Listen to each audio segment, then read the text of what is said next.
Anim sila at ang kanilang simbolo isang mata. Doon sila nagtatanong o sumasamba.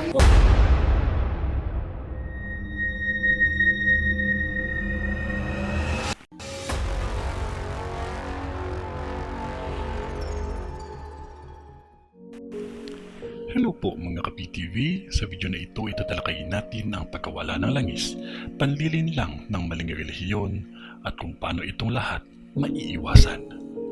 Pero bago po yan, kung ikaw ay bago lamang sa aking channel ay palike at subscribe. Baka naman.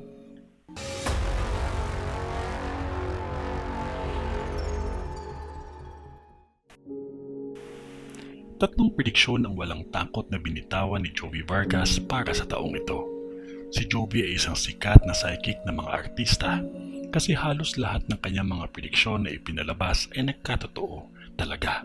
Kagaya na lamang ng pagkapanalo ni BBM. Pinangalanan niya talaga bago pa maging presidente si BBM.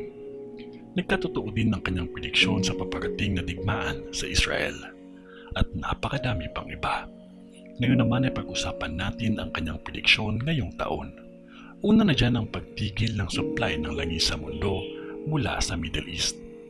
Dito na daw sasabay ang tagutom at isang malaking o malalang economic problem na siyang dahilan ng pangatlong digmaang pandaigdig. Ito lamang daw ay pinakita sa kanya para magsilbing babala sa lahat. Pangalawang vision niya ay ang paglabas ng isang tao na tatawagin na Savior. Isang lalaki ito na matangkad, na mamumuno at maganda ang personalidad nito. Magaling ito magsalita kaya halos lahat ay hahanga at bibilib sa kanya.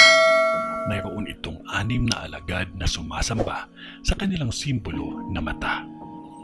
Dito daw kasi nila tinatanong kung ano ang kanilang susunod na hakbang at dito na din sila sumasamba. Itong simbolo na ito ay hindi nila isa sa publiko. Itatago nila ito muna sa madla. Sabi ni Jovi, siya na ang nagsisilbi o siya ang magsisilbing Antikristo. Kaya nagbigay siya ng babalang ito para kung ano man ang gagawin ng Antikristo ay hindi na natin ito paniniwalaan para hindi tayo maligaw o malihis sa maling landas. Kasi alam na natin ang kanyang maitim na plano. Pangatlong vision ay ang pagbagsak ng mga gusali o madaming gusali at ang pagtama daw sa Asya ng isang malaking tsunami. Maging handa at maging maingat.